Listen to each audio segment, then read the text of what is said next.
48페이지 마태복음 26장 69절부터 75절까지 제가 한 절, 여러분 한 절, 마지막 절은 다 같이 읽겠습니다.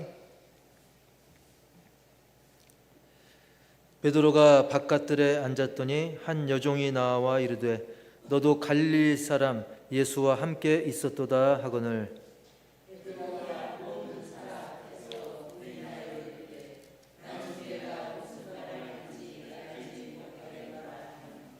앞문까지 나아가니 다른 여종이 그를 보고 거기 있는 사람들에게 말하되 이 사람은 나사렛 예수와 함께 있었도다 하매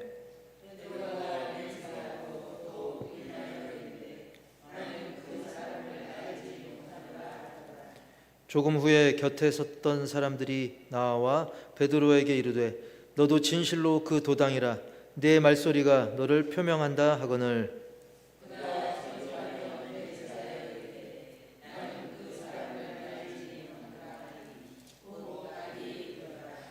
이에 베드로가 예수의 말씀에 닭 울기 전에 네가 3번 나를 부인하리라 하심이 생각나서 밖에 나가서 심히 통곡하니라.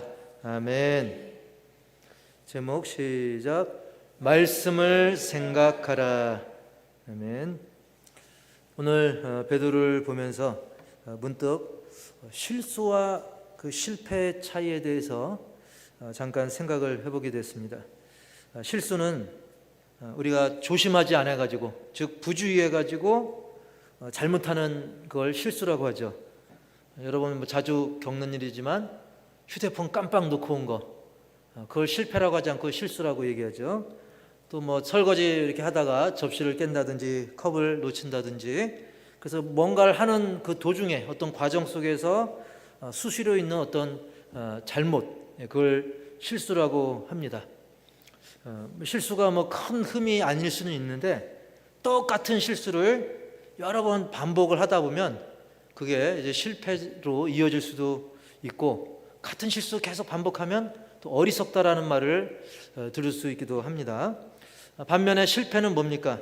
어떤 원하는 결과를 얻지 못하거나 뜻한 대로 되지 않아서 어떤 원치 않는 결과가 나올 때, 이 결과 중심이죠. 결과, 어떤 과정보다는 최종 결과가 원치 않는 그런 결과를 맞이했을 때 실패라고 얘기를 합니다. 혹시 실수를 했다 할지라도 실패는 아닐 수 있어요. 예를 들면 피겨 스케이팅 김연아라든지 하다 보면 넘어지는 실수를 할 수 있는데 딴 선수는 더 많이 넘어져 가지고 김연아 선수가 한 번 넘어졌어도 또 메달을 따기도 하거든요. 그래서 실수했어도 그게 실패로 이어지지 않을 수도 있는 것입니다. 그리고 반대로 실수를 안 하고 완벽하게 한 것 같은데 딴 사람이 더 잘한 거예요. 또는 그쪽 나라에서 경기가 벌어져 가지고 홈 어드밴티지라 그러죠. 그래서 심판이 그쪽한테 점수를 더 줘가지고 나는 연기를 제대로 했는데, 피겨 스케이트를 제대로 탔는데 여러 가지 다른 거에 의해서 금메달 획득에는 우리 대한민국이 획득에 실패했습니다 그러잖아요. 즉 나는 별 실수 없이 잘해도 또 그게 또 실패로, 왜냐하면 실패는 결과이기 때문에 그렇게 이어질 수도 있는 것이죠. 그렇다고 한다면 과연 오늘 베드로가 보여준 모습은 실수일까, 실패일까, 그런 관점에서 보는 것도 우리 자신을 거울 삼아 돌아보는데 또 도움이 되지 않을까 해서 실수와 실패를 제가 생각을 해보게 됐습니다. 오늘 본문으로 들어가 보면 당시 우리 예수님께서는 이제 잡히신 후에 그 거짓 증인들까지 막 동원한 그 적대 세력으로 인해 가지고 그 죄 중에서도 신성모독, 그런 억울한 죄를 뒤집어 쓰시고 얼굴에 침뱉음을 당하십니다. 주먹질을 당하고 따귀까지 맞아요. 여러분, 누구한테 따귀 맞는다, 이거 얼마나 정말 비참한 일입니까? 또 조롱까지 당하고, 너무나 이런 비참한 상황 속에서, 그런데 그걸로 그친 게 아니죠. 그야말로 예수님의 그 마음을 아프게 하는 사건이 또 이어서 발생을 하게 되는데, 거기엔 다른 누구도 아닌 이 베드로, 이 베드로 때문에 그런 일이 또 생깁니다. 베드로가 누굽니까? 일찍이 마태복음 26장 33절에 그런 고백도 했었잖아요. 시작. 모두 주를 버릴지라도 결코 버리지 않겠나이다. 모든 사람이 다 예수님 버려도 저 베드로는 예수님 결코 절대로 안 버리겠습니다. 그리고 34절 시작. 내가 주와 함께 죽을지언정 주를 부인하지 않겠나이다. 이렇게 당당하게 말했던 베드로를 통해서 그런 일이 발생하는 거예요. 예수님의 수제자로 일컬어지는 베드로, 누구보다 용기 있고 충성심 많아 보이던 그 베드로가 이 자기의 안위를 위해서 예수님을 몇 번씩이나 부인해요?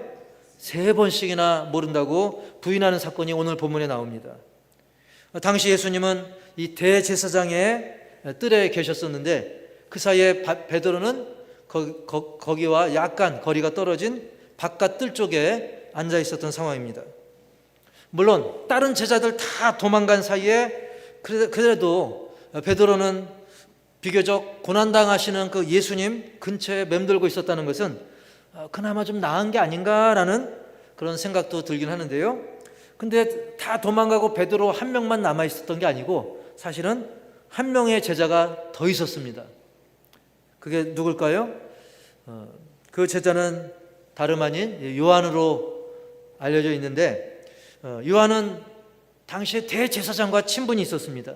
그래서 어찌어찌 예수님을 살피고자 근처까지 가게 되면서 혼자 가지 않고 베드로와 동행을 했었어요. 다만 현재 시국에서 베드로하고 요한이 딱 붙어 있으면 눈에 너무 띄니까 요한이 먼저 대제사장의 집들까지 먼저 들어갔고 베드로는 그 문 밖에서 그리고 바깥 뜰에서 그 눈치를 살피는 그런 상황이었던 것이죠. 이것은 제가 어림잡아 하는 얘기가 아니라 요한복음에 그 부분이 자세히 설명이 되어 있습니다. 우리 요한복음 18장 15절과 16절 한번 읽어보겠습니다. 시작. 예수를 따르니 이 제자는 대제사장과 아는 사람이라. 예수와 함께 대제사장의 집 뜰에 들어가고 베드로는 문 밖에 서 있는지라.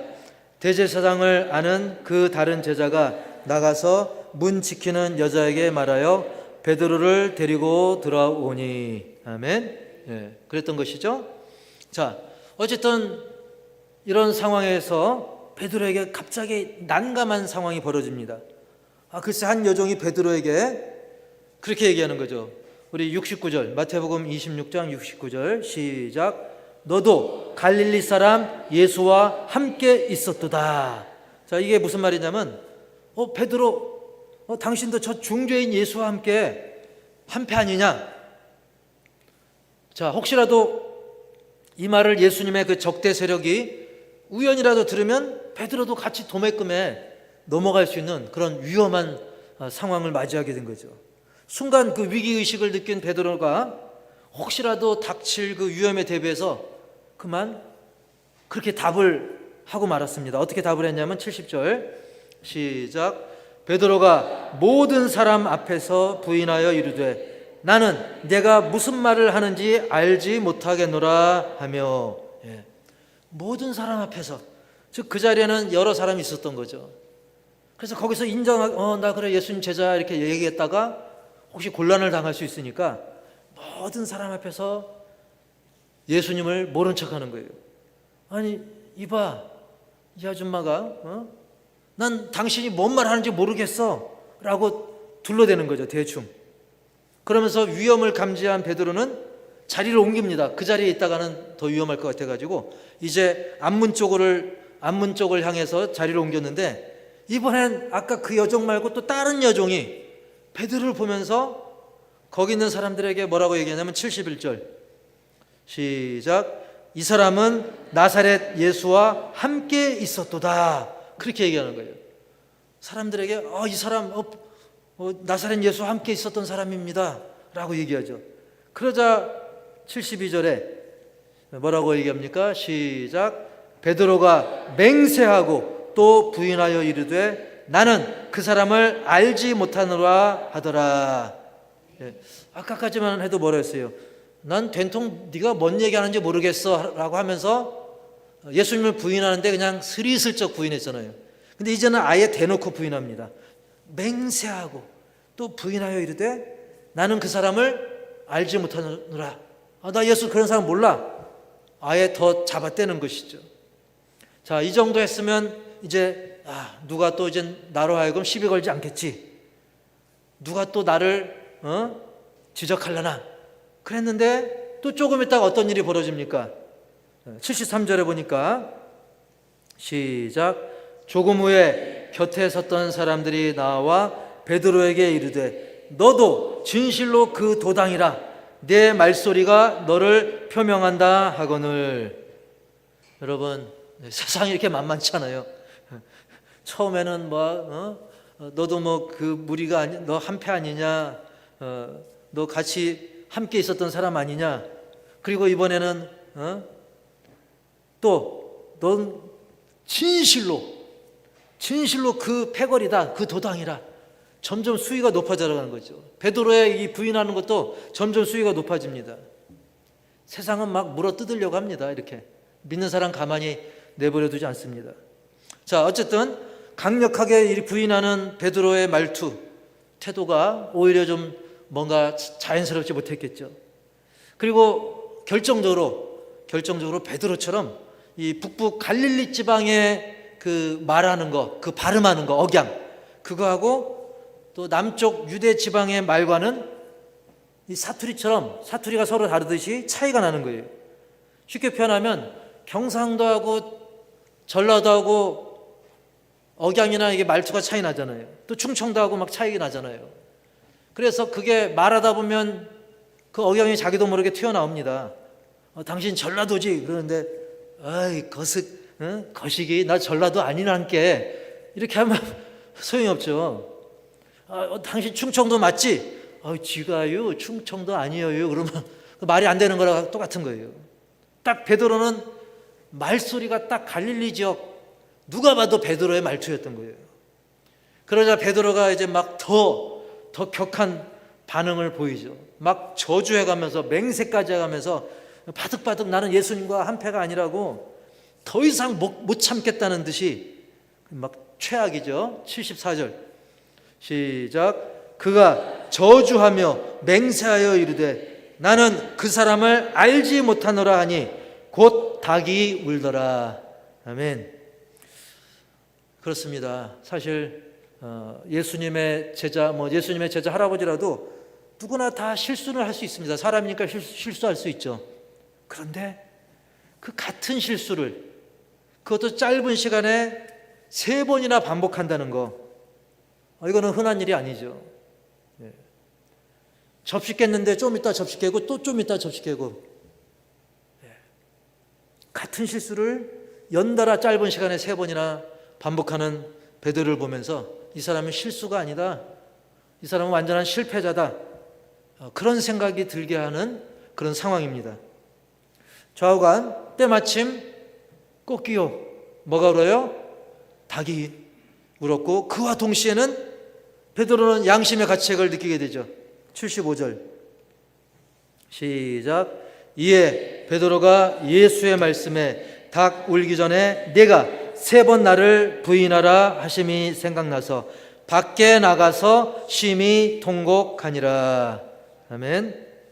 자, 왜 그렇습니까? 베드로는 불과 예수님께서 그 몇 시간 전에 그 예수님께 충성을 맹세했던, 딴 사람 다 버려도 저는 안 버립니다, 충성을 맹세했던 베드로에게 뭐라고 말씀합니까? 네가 오늘 밤 닭 울기 전에 몇 번 나를 부인하리라? 3번 나를 부인하리라. 그 말씀을 하셨었고, 이에 베드로는 뭐라고 그때 당시 대답합니까? 내가 주와 함께 죽을지언정, 내가 예수님과 함께 죽으면 죽지, 내가 따라서 순교하면 순교하지 예수님을 부인하지 않겠습니다. 그렇게 다짐했던 게 딱 생각이 났던 겁니다.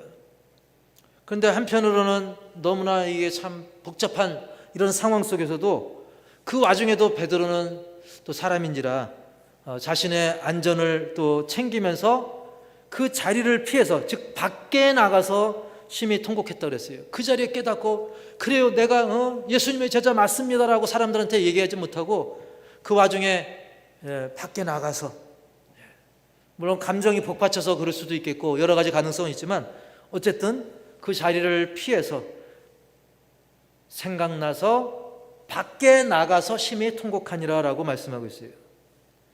그렇게 베드로는 자신을 생각해 볼 때 얼마나 스스로도 한심해 보이겠습니까?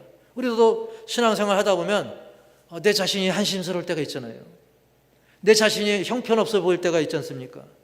내가 이렇게 연약하구나, 내가 이렇게 비굴하구나. 베드로는 그런 여러 가지 만 가지 감정을 가지고 밖으로 뛰쳐나가서는 심한 통곡을 했던 것이죠.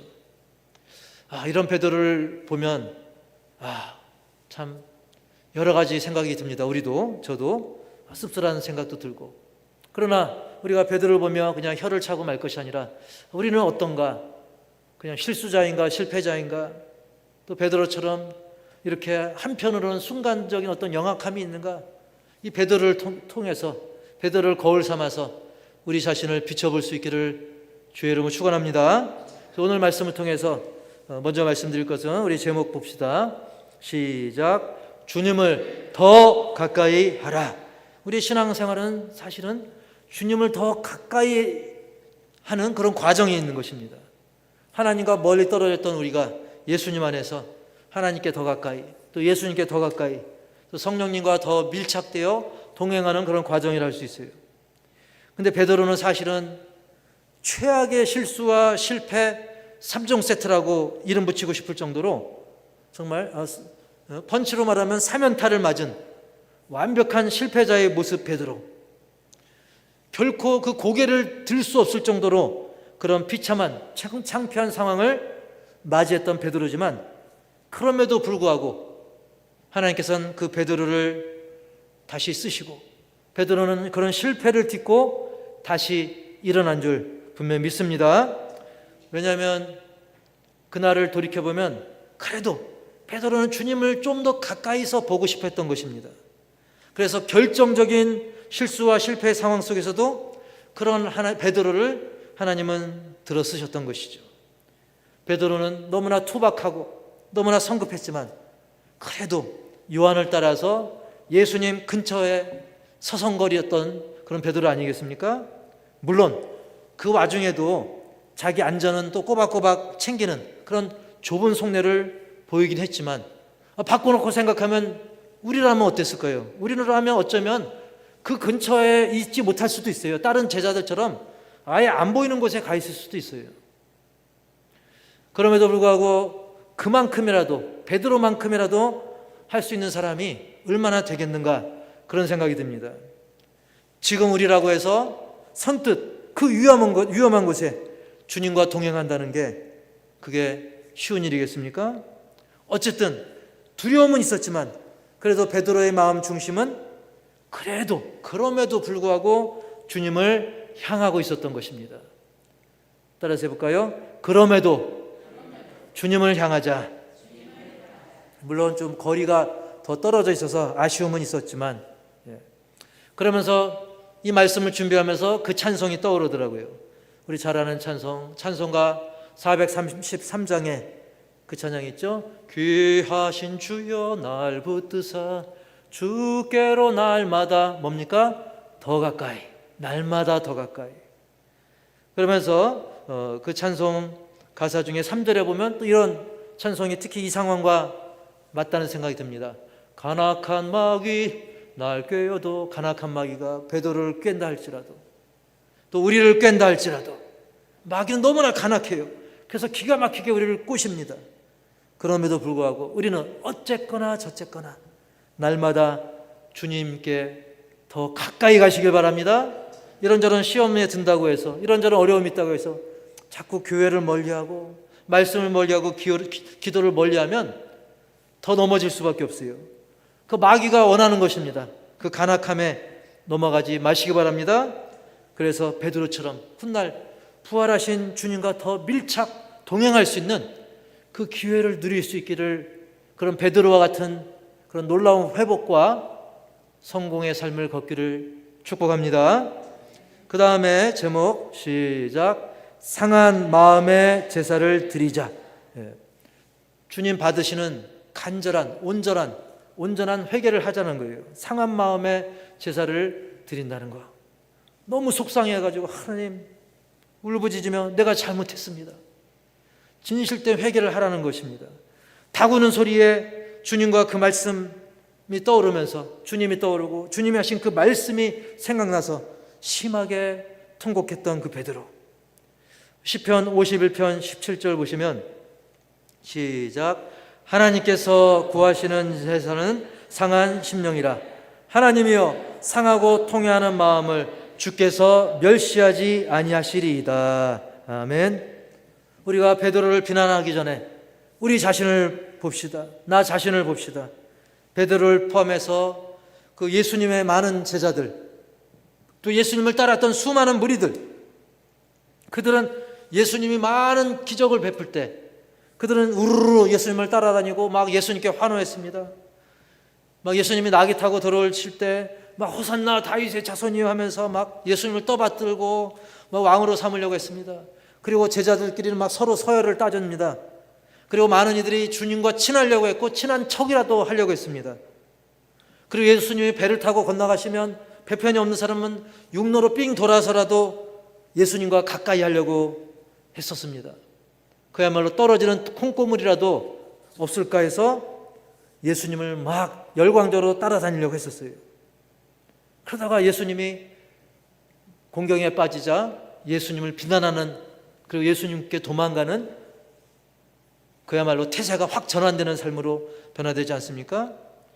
혹시 우리도 예수님과 적당한 거리를 유지하면서 너무 가까우면 피곤해, 예수님을 너무 가까이 하면 피곤해, 예수님과 또 말씀과 예배와 교회와 기도 생활과 적당한 내 욕심의 거리를 유지하면서 그럭저럭 속된 말로 단물만 빨아제끼다가 곤란하면 더 멀어지는 그런 삶을 우리도 생각하고 있지는 않은지. 옛날에 그 우스갯소리로 그런 일들이 종종 있었죠. 식당에서 예수 믿는 거 티 안 내려고 어떤 사람은 식사기도 하면서 괜히 두통인 것처럼 머리 아픈 것처럼 쓱 하면서 기도 아닌 듯 기도하는, 뭔가 티 안 나고 예수 안 믿는 척. 우리는 내 판단으로 볼 때 적당히 충성, 적당히 봉사함에 만족하는 그런 삶을 살고 있지 않은가. 진짜 적당한 것은, 제일 어려운 게 적당한 거죠. 진짜 적당은 주님 보실 때 합당한 그런 적당해야 되는 거예요. 우리는 성령의 깨닫게 하심에 즉각 반응해서 베드로처럼 진심으로 회개하고 회개에 합당한 열매가 있어야 될 줄 분명히 믿습니다. 그리고 담대하라. 시작. 담대하라. 마태복음 10장 28절. 몸은 죽여도 영혼은 능히 죽이지 못하는 자들을 두려워하지 말고 오직 몸과 영혼을 능히 지옥에 멸하실 수 있는 이를 두려워하라. 아멘. 몸과 영혼까지 지옥에 멸할 수 있는 그 권세, 그런 하나님 아버지, 그런 또 만왕의 왕 예수 그리스도를 두려워해야지 로마 군병을 두려워하고 대제사장을 두려워하고, 그들은 몸은 죽일 수 있지만 영혼은 능히 어떻게 못하는 존재들인 것입니다. 그러나 베드로는 순간 그들을 두려워했던 거예요.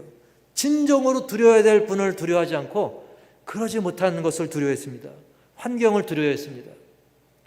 예수님께서는 요한복음 16장 33절에 이렇게 말씀하셨습니다. 시작. 너희로 내 안에서 평안을 누리게 하려 함이라. 세상에서는 너희가 환난을 당하나 담대하라. 내가 세상을 이겼노라. 아멘. 이것으로 만든 또 찬양도 있지만, 세상에서는 너희가 환난을 당하나 담대하라. 내가 세상을 이겼노라. 너희가 믿는 내가, 너희 마음속에 구주로 모시는 내가, 나 예수가 세상을 이겼다. 그 이기신 내가 너희와 함께 동행하리라. 임마누엘. 그러므로 우리는 담대히 주님과 함께, 내 안에 계신 주님과 함께, 말씀과 함께 담대히 나아갈 수 있기를 축복합니다. 그래서 훗날 베드로에겐 담대함이 생겼잖아요. 성령님이 함께 하시니까, 예수님이 함께 하시니까. 그리고 오늘 말씀 제목처럼 말씀을 생각하라. 시작. 말씀을 생각하라. 결국 베드로가 실패자였던 것 같지만, 실수를 반복한 그런 실패자였던 것 같지만, 그래도 실패자로 낙인 찍히지 않은 이유가 있죠. 바로 아까 읽었던 75절 말씀처럼 예수님이 생각났습니다. 또 예수님이 하신 말씀이 생각나서인 것입니다. 물론 그 또한 생각나게 하신, 말씀을 생각나게 하신 성령님이 함께 하셨고, 이 또한 하나님의 은혜인 줄 믿습니다. 우리도 베드로처럼 한 박자, 아니 두 박자, 아니 세 박자가 늦다 할지라도 예수님이 하신 말씀을 떠올릴 수 있기를 축복합니다. 물론 더 좋은 방법은 늦게 생각나는 것이 아니라 어떤 실수와 실패의 그림자가 들이오기 전에 미리 떠올리면 죄 짓지 않고도, 예수님을 부인하지 않고도 말씀으로 미리 승리를 선취할 수 있는 것이죠. 그러면 더 좋은 것이죠. 그러려면 늘 말씀을 생활해야 됩니다. 그래야 죄를 미리 예방하고 사단을 능히 물리칠 수 있는 것입니다. 에베소서 6장 17절 시작. 구원의 투구와 성령의 검 곧 하나님의 말씀을 가지라. 아멘. 바로 말씀이 이 사단의 이 간계를, 아주 간악한 그 계획, 그것을 능히 물리치고도 남는 강력한 무기가 된다는 것을 말씀하고 있습니다. 구원의 투구와 성령의 검 곧 하나님의 말씀, 말씀은 성령의 검이라고 그랬어요. 그래서 예수님도 마귀를 어떻게 쫓아냅니까? 따라서 합시다. 기록되었으되. 뭐가 기록됐다는 거예요? 성경에 하나님의 말씀이 기록되었으되, 즉 하나님의 말씀을 가지고 예수님은 마귀를 쫓아내신 거예요. 우리들의 무기는 어떤 육체나 인간의 수단, 도구가 아닙니다. 말씀이 강력한 무기가 되는 거예요. 이 말씀이야말로 하나님이 공급하시는, 하나님의 도우심을 힘입는 강력한 무기인 줄 믿습니다. 그러려면 우리에게 주어진 이 무기를, 이 강력한 무기를 우리가 능숙하게 사용할 수 있도록 익숙해져야 돼요.